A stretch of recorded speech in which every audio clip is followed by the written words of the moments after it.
Welcome back to Franchisors.com. Thank you, everybody, again for joining us. Today we have two very close friends of mine still coming to you live from New Orleans. Now we are actually a little bit north on what they call the North Shore in Covington. Really excited to have on my good friend, as I call him DJ, but really David Mesa, and then also Bill DiPaola, the CDO and the COO, respectively, of Ballard Brands. Thank you, gentlemen, for joining us. Absolutely. Thanks for having us. I know you guys are veterans of all of the conferences that Franchisors.com represents between Springboard and Unconference. I know that DJ is a long proponent of Sun Conference coming back. Absolutely. And all that good stuff. So really happy to have you guys joining us today. You guys have all definitely been asked these questions before on the many panels that you guys have been a part of. So would love for you guys to first go through. I know that, Bill, you came on into the fold a little bit later, but you guys both have built up teams here to really make it the force that it's become in the short time that you guys have continued to acquire brands over the course of time. What did you guys really look for in terms of hiring people, and what kind of characteristics were you looking for that people could learn from? I think some of the things besides the traditional, resume items, to me, I think it sounds kind of like a football coach, but it's like their motor, making sure they have the right work ethic. But also I think that it's self-starters.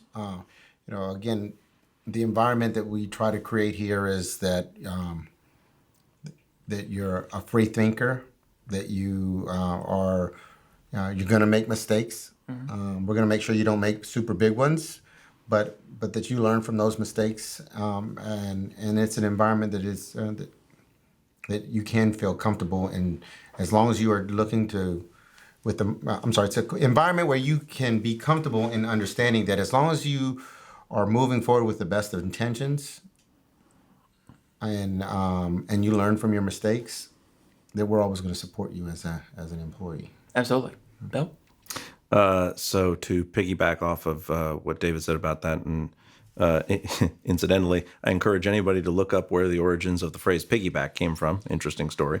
Does it have to do with the last 20 pounds that I gained? You and me both. But yeah, so I just went through that.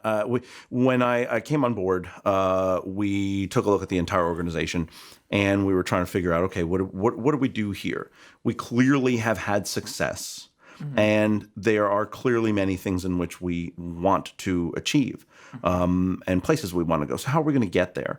And I think the key to building that team, and I think that we have that, has been trying to understand what is the end goal, and then structuring your team around that. But a lot of those pieces, yes, it's you want to know what their motivation, you want to have a self-starter. My thing is also real simple. I need to have somebody that is simply going to want to listen. Now, I say that where I've bandied about this phrase plenty of times. Anybody that doesn't listen to and do 100% of what I tell them, I don't want to work with them.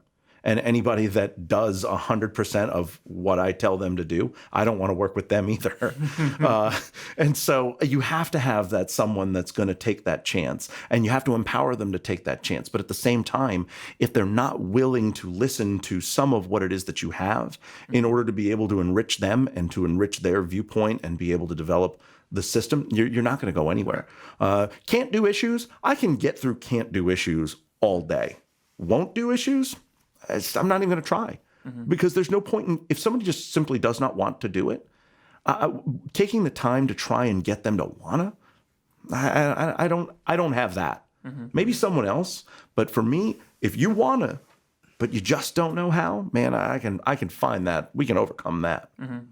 Yeah, managing the opinionated individual or the aggressive self-starter is much easier than the latter. Oh, absolutely. Thanks, gentlemen. Appreciate it.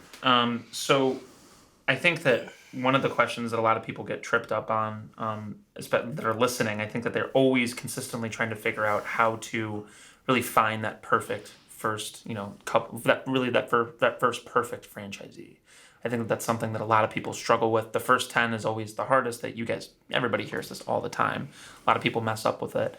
I think it would be really cool for some people to learn a little bit about, what you guys went through, what your first 10 franchisees are like. I know that you guys are launching some new brands, so maybe you guys may have characteristics that may change based off of what you learned. What have you guys learned from those first franchisees, and what has changed over time because of it? It's so hard because, again, I remember back when we were just trying to recruit our first franchisee, and let's just face it, sometimes you're just worried about the light bill that's coming next month. So the first individual that walks in that's willing to hand you a check, you're just flattered to be able that they want to join your team. But what happens is you just pay dearly for it for the years to come. Yes. And I think that there is this struggle with the early stages of franchising, because the individual that is likely going to be attracted to kind of a startup franchise is more entrepreneurial. They have a higher risk level, risk tolerance level, and so. But they're the ones that are also not going to want to follow your system. They're the ones that are going to be very opinionated, very, off the beaten path. But those truly are the ones that are going to be attracted to you. So you have to find that right balance. I mean, in a perfect world, you want to engineer and you want to pilot, right? You want the folks that like to follow systems and checklists. Because, nobody wants the pilot that says, I'm not going to do the pre-flight checks today because, we've done it for the last week. So we want that person that's used to doing that, those types of things. But what I would suggest to a startup franchise that is looking at their first franchisee is to really, really find somebody that's passionate about their brand. Because a lot of those other qualifications are going to be hard in a startup. But at least if the foundation is that they really are passionate about whatever it is that you do or want to do, you can grow from there. I think that finding the perfect franchisee is like finding the perfect husband. And if you ask my wife, she will definitely tell you she did not find the perfect husband. But it does ring true in franchising in that she found the perfect husband for her. I found the perfect wife for me. We found the right franchisees for each other. And it works in that very same way. It's a relationship, and you have ups and downs, but you have to find a franchisee that is the right franchisee for you. And what does that mean? Well, you have to know your system. You have to know the franchise that you're selling. You have to know what kind of person you need in order to take that franchise where you want it to go. You have to know where you want to go.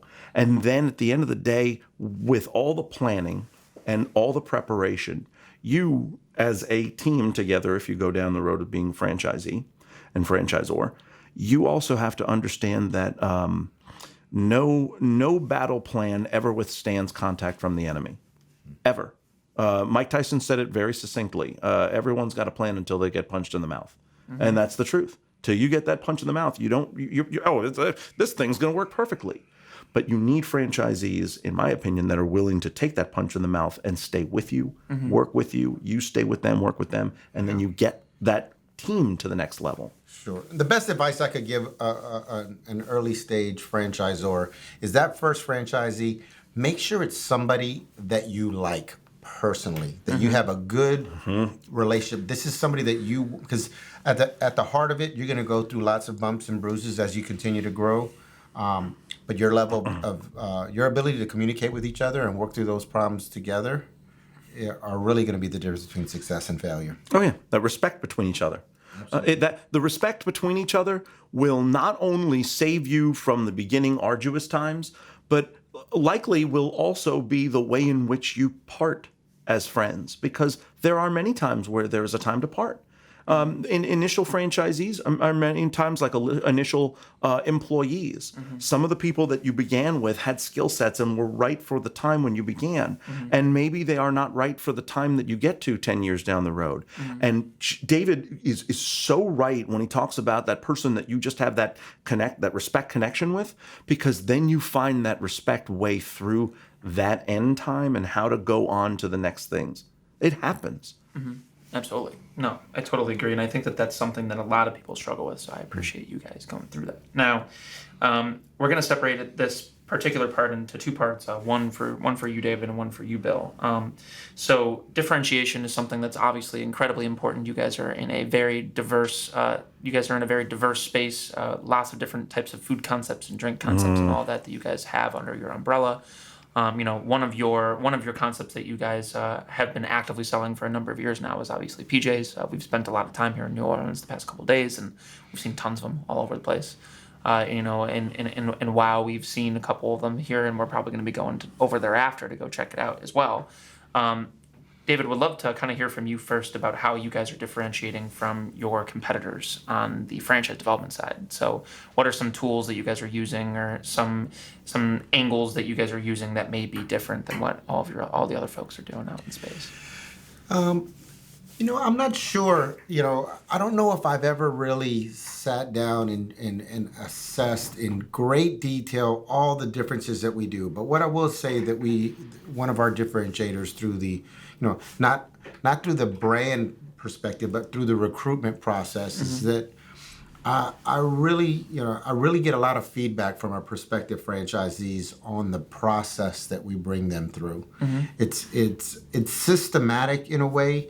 But it also allows them the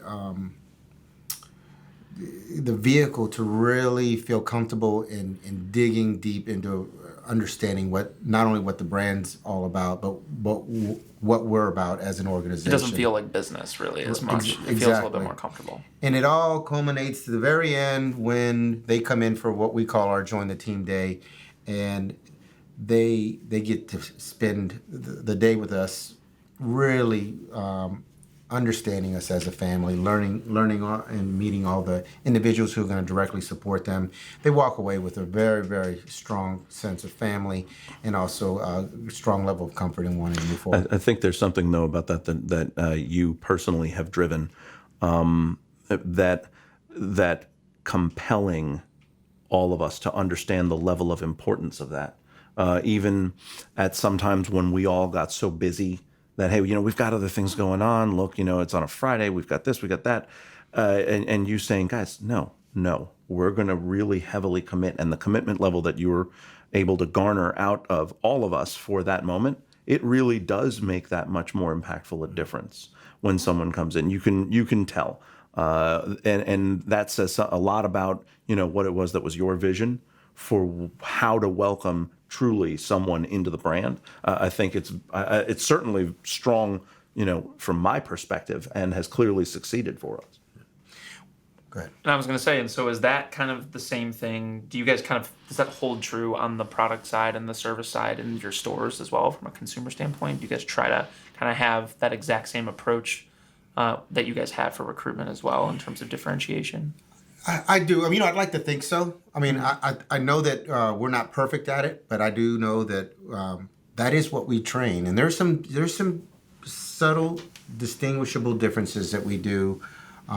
Like, for example, our baristas, and like everyone that works in a PJs is a barista. There is no assembly line. The individual who takes your order is the individual that's going to make your beverage and bring it to you. And it's going to interact with you as a human and consult you on any other add-ons and things like that. And make sure that they're making that beverage and building that beverage to your liking, not just handing it on down the line to the next person and then the next person who puts the finishing touches on it. So, Absolutely. As far as from an operational perspective, the things that I see that we do in order to really separate ourselves, it's part of our the vision of our company in general. And in fact, it sits right there on the wall. Deliver our New Orleans passion for eating, drinking, and living to the world.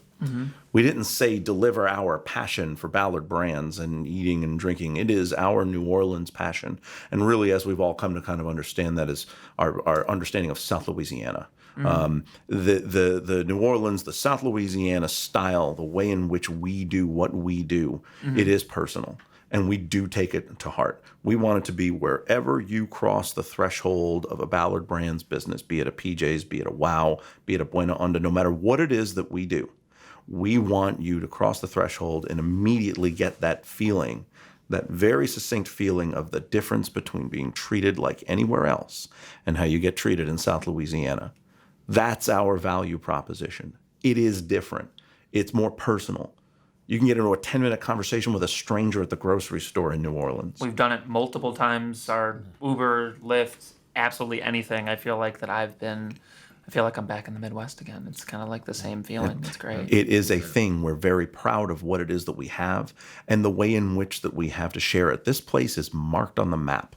New Orleans and South Louisiana is marked on the map in the same way that, like, you have the steel towns of Pittsburgh and you have Detroit's the Motor City. We're marked on the map for the lifestyle that we live as a people, and the food and the music born of the people that live that lifestyle. Those things are very special, and the way in which we communicate that's what really separates us. That's our value proposition. Sure. Wow, I love it. I mean, I can attest to the fact that I know that you guys as people definitely do that, and I think that within your businesses as well. I mean, I've had the chance to experience multiple of them, so I can definitely agree that it definitely is the truth. So Thank you. awesome. So switching gears a little bit to kind of get it into numbers here, I know that you guys have been a part of and have actually paneled on multiple discussions having to do with unit economics. I know that, from an operational perspective and from a development perspective, I know that it's important for both. Can you guys kind of talk a little bit about, how you guys actually measure your unit economics, what do you share, and also in addition to that, how you guys are actually using that to, make your business better as well? Absolutely. You want to take it? Or you want? Yeah, either way, but I think one of the biggest indicators is, at the end of the day, it's really about ROI, right?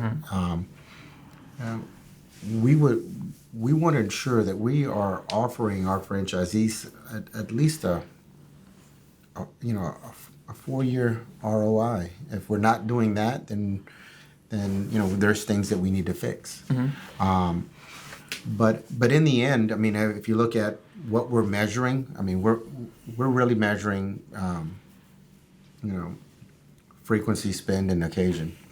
Those are the key big indicators, and then the last one is just new customers. So how many new customers are we bringing in, and then the folks that are coming in, how frequently are they coming in, and how much are they spending? It seems simple, and frankly, it is simple. But the devil's in the details, and making sure that happens on a day in and day out basis. That when you talked about forming teams. So look, at the end of the day, results still matter, and the team that we have formed and the direction that we have put them in has us on not only a 16.5% increase in same-store sales at PJ's, but for the ones that we run corporately, we're on a 23.4% increase. Now, there's a few things that go along with that. There's the fortune of that David, and had a plan with his team in development to do a re-imaging. And the modern Orleans look that we have now to our businesses have definitely attracted the guests. There is no doubt about that. But also at the unit level. So when I got here, the consultants were operations consultants. And they were out of the operations directly, but they were taught and they were driving at what are operational things that they can do in order to make the experience better, make the guests enjoy it more, and ultimately make the franchisees have higher sales and more money. Sure. So they worried about barista level things. They worried about making a cup of coffee. They worried about, hey, how did you do this toddy recipe? How's your cold drip going? How's all these different little, things that were essentially high level barista functions. So I changed a lot of that. And actually, David's helped me a lot with this by having master classes with our now, instead of called operations consultants, they're franchise business consultants. And so we've taken time to have meetings with them, summits with them on marketing from the chief marketing officer, on development from the chief development officer from David, and on operations from me. And going through the different elements of the franchise business that can affect the franchisee. And it's through those things that we've empowered the franchise business consultant to be able to go into stores and not just teach them to gain more guests, but also how to then reap that much more out of what they sow. So we had a franchisee who came to us who had been on royalty abatement for a little bit and comes to us and he's like, man, I need help. I need help. I know we can do this. Well, guess what? the franchise business consultant goes in there, spends a lot of time with him. He only had like about a 6% lift in sales, but he had a 25% increase in operational income, a 25% increase in the amount of money he made at his bottom line. Unbelievable. And that had everything to do with solid, quality franchise business consultation. So we use things like the data that we're able to get from our loyalty platform to understand our guests better and how to serve them better, what they like, what their needs are, to be able to actually pay attention to that metric and see how to inform the franchisee of how to use what they're getting to be able to affect their everyday guest. Coffee is everyday marketing to an everyday guest. And to see how the franchise business consultants are talking with our franchisees about using the systems that they have, whether it's the loyalty app or it's the training app that we have, you can see the more of our franchisees that have put all of their staff through our training and gotten all of their certifications, those stores have an increased level of frequency, spend, and occasion, just like David is talking about, well over their other franchisees. So that's a metric where you say, very easy. Look, guys, the people who have gone through the training, the digital training that we have online, our online platform, they win. And if you don't commit to it, that's going to cost you money. So they invest. Hey, the franchisees that share P&Ls with us on a regular basis and that are in every day, because now we don't have our franchise business consultants in the store, in the office. They spend one day in the office and every other day is in the stores. So those things have started to reap financial benefits for our franchisees. That's how we get the metrics down to the franchisee level. Absolutely. Thank you. I mean, we've had a lot of these so far, and I think that it's important for people to kind of understand how to dig into the weeds, both on the development and the operations side, which is why I was really excited to have both of you guys on together. So thank you for going through that. Appreciate it. So, you guys talked a little bit about, you guys have you guys have an awesome culture, and I think that it is really, really hard to find the right people, as we kind of mentioned in the very beginning about team, to buy into that the right way. And I think that, everybody has a different approach to finding those people. But, David, would love to kind of dig into this with you in terms of how you're, where you guys are getting leads and, how that's changed over time. And you guys may be even approaching that differently across the different brands you guys have. So I think it would be, helpful for people to kind of understand where all of these folks are coming from and what approach you guys use to find all these people. The approach I would say is multi-tiered, and I think that's probably the best advice that I could give, is that there is no one silver magic bullet that's going to get you all of the greatest franchisees that you want. It really is the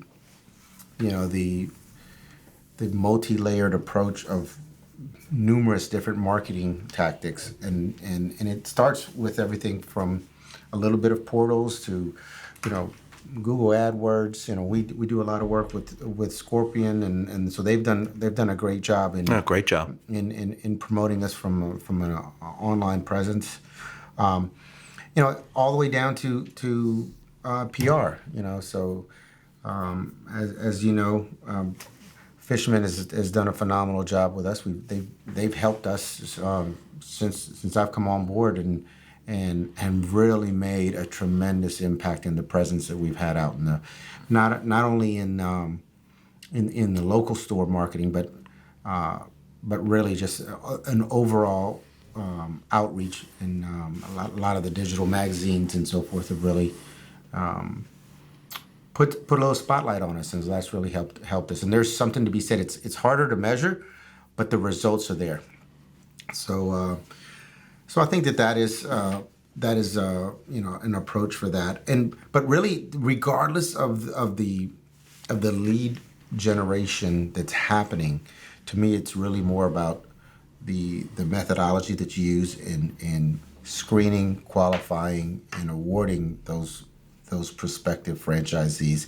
That's where the magic is. And good franchisees tend to bring good franchisees. Kind of like good people surround themselves with other good people. It literally is that. And when you can start to have franchisees that are referring their friends and family to come on board as well, that's when you've really got some really good things going. Awesome. And I swear that was, folks, for people who are listening, that was an unintended sponsor read. So thank you, David, for going through that. Totally unintended. I did not poke and prod him to do that. So thank you for that. Switching gears a little bit to kind of dig into a different part of franchise sales, a part that I know that you guys are both very much familiar with, Bill, with your prior experience back at Dad Dog, and of course David here, is, the FTD and how you guys actually use that actionably, how you guys really use that to ensure that not only that the person on the other side of the table understands it, but how you guys use it to your, really to your benefit, what you have in there and what you use to actually, help people understand your business, but also to, to kind of show them why you guys are the best. Yeah, and I think a lot of people tend to view the FDD as, a lot of people describe it as it's the good, the bad, and the ugly. Well, that to me that means 2/3 no good, right? Well, I don't agree with that, because at the end of the day, it's really about information and finding the right individual for your brand. The truth is the truth, but making sure that the prospective franchisee understands all of the components, I think are important. And there are everybody has some good, some bad, and some ugly, but hopefully there's a lot more good than anything else. But again, it is like a relationship. It's just like going on that first date and explaining to your date that maybe you don't have the best job, or you don't have the nicest place, or what have you. But using it as a tool, it's really more of a communication tool for us. Mm-hmm. We've been fortunate that we have a lot of good things happening. There's a lot of growth going on. Our ROI is there. Our same store sales increases are continuing year over year. So it really does portray us in very favorable light. So we're kind of in the mode now where it's really been more about making sure that we're recruiting the right individuals rather than to even have it in the first place. Yeah. Mm-hmm. Yep. Exactly. Sure. Awesome.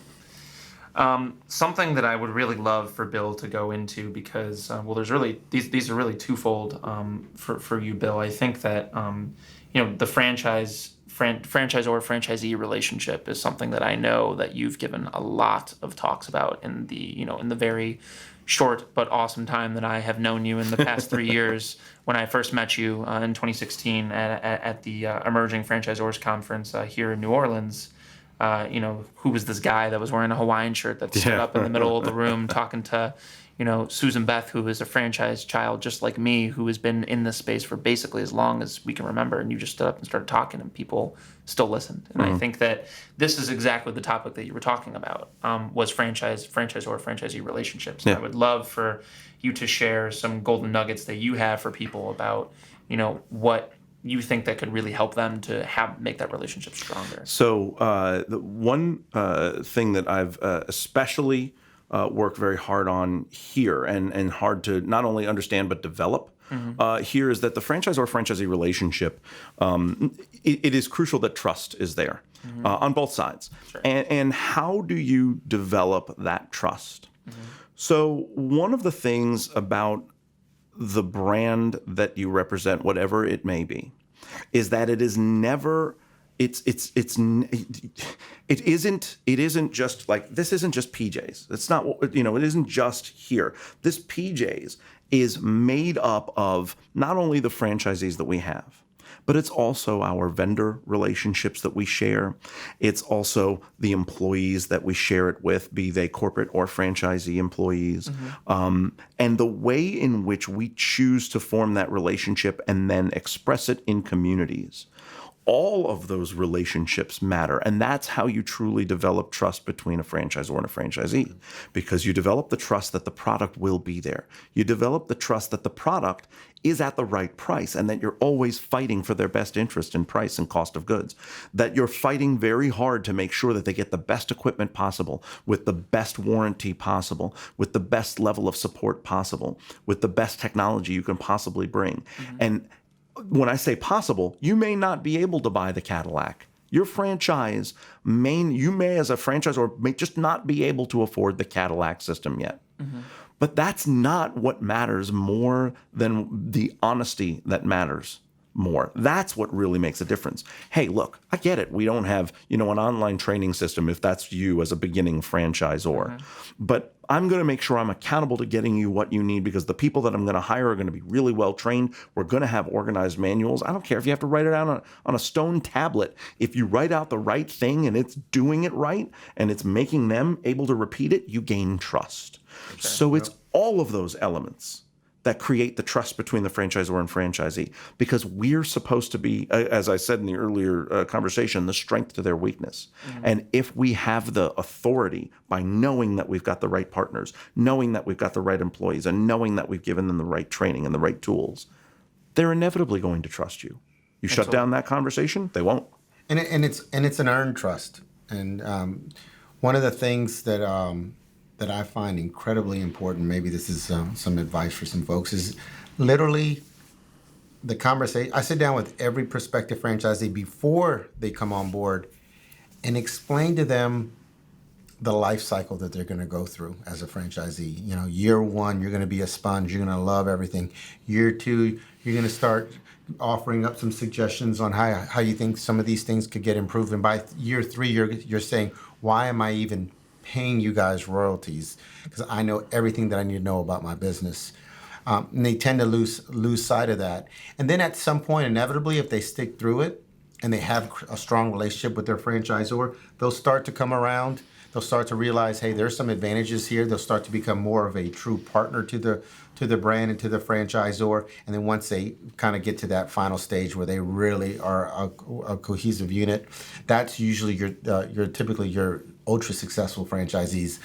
But having that conversation with them up front, like letting them know you're gonna experience all these. Some of them may be short-lived, but you're gonna go through all these different phases as a franchisee. But communication is truly the component that will allow us to grow. And if we don't have that communication, every successful franchisee that I know will tell you that there is somebody that sits in our home office here that they have a strong relationship with. There's not a successful franchisee out there that can't equate a strong relationship with somebody within that franchise. Absolutely. Thank you guys, because I again, that's something that a lot of people just don't know how to do. That's the scariest thing about being a franchisor is you just don't know. You have these people that are putting their lives in your hands, and you can figure out the right way to kind of navigate it. So thank you guys for going through that.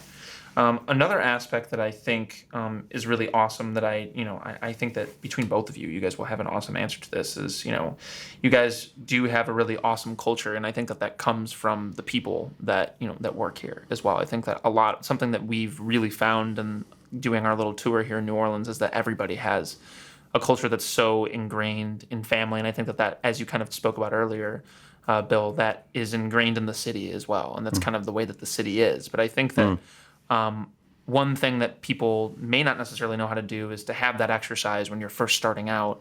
Is there something that you guys did in the very beginning and, in your careers, maybe at other stops or maybe here, that you guys did that was some sort of exercise to kind of help you come to the point of what's the right wording to have on that plaque or on whatever it may be? If I can answer that for here, actually, this is a sort of special set of circumstances here.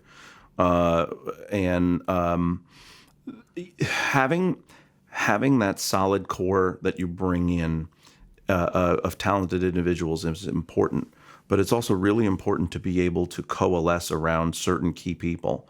Look, I have and always will thoroughly enjoy taking the lead, running with the flag. I got no problem with that, ever. But I do feel that it is imperative that as a company builds important building blocks, that you have senior leadership, that you can say, hey, I've been here through this, I've seen it, done that, I got this, come on, we're going to be fine.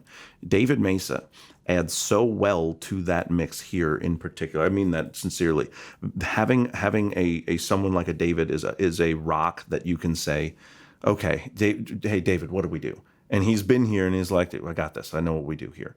And it helps soften the blow of things that can happen here for us all to be able to, who are all used to being, pretty hard chargers and pretty definite people in our own rights and in our own businesses that we've been a part of, to have that calming influence. You have to have times where certain people will take that mantle and go, hey, we got this. We got this. Chip, it's going to be fine. We got this. And I think that you're an important part of how that's done here. I appreciate that. It means a lot, bro.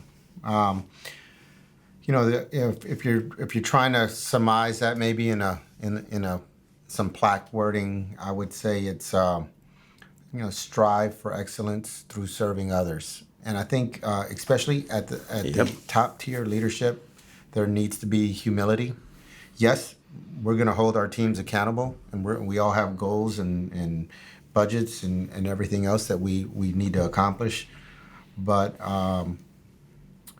being humble and showing our team that we care, I think, is an important aspect of creating that family environment that you're referring to. Absolutely. Awesome. Thanks, guys. So in closing, I think that there is a question that's always in everybody's mind when I sit down for one of these, and I think that's, what you guys would do differently if you guys were to, decide, tomorrow that you were going to start a PJ's Coffee in the imagining world that didn't exist yet, or you guys are going through it now with launching brands right now under the Ballard umbrella. What would be one thing that you would say that you guys would have done differently for PJ's, or what is one thing that you guys are doing differently for the other brands you're starting up now? Because you learned from your past. Well, that's such a open, big question, and I don't even know what direction to take that in. I can say for me, it definitely has been what we are currently doing now, not only for the PJ's brand, but for all of the franchise brands that we have, is taking that consultant that is with you every day and putting them in the stores more to guide, to develop, to teach, to do just what he was doing. What he was talking about, through service, through humility, through understanding, through listening, through taking the time to be present. And that has really had an effect that has been very positive on our franchisees. Making sure to ingrain the culture. You just may not be able to do everything, but you know what? You're accountable to it. That is a major step forward. You're accountable to the results, and you care to be there for them. You can accomplish a lot. Yeah. Absolutely. As I think of it, I guess one of the things that I'm most proud of that we've been able to accomplish here in my short time, and that I think every franchisor should do sooner rather than later, is go through what I call a brand truth. And I think a lot of people come up with ideas that go, okay, I've got this great idea, we're going to make tacos, and they start franchising. To me, this going through this brand truth process is about bringing in all of your key components and your key resources within the franchise, and really trying to drill down to what do you want this brand to be known for? What is it that we do good? What is it that we need to continue to do? What do we need to stop doing?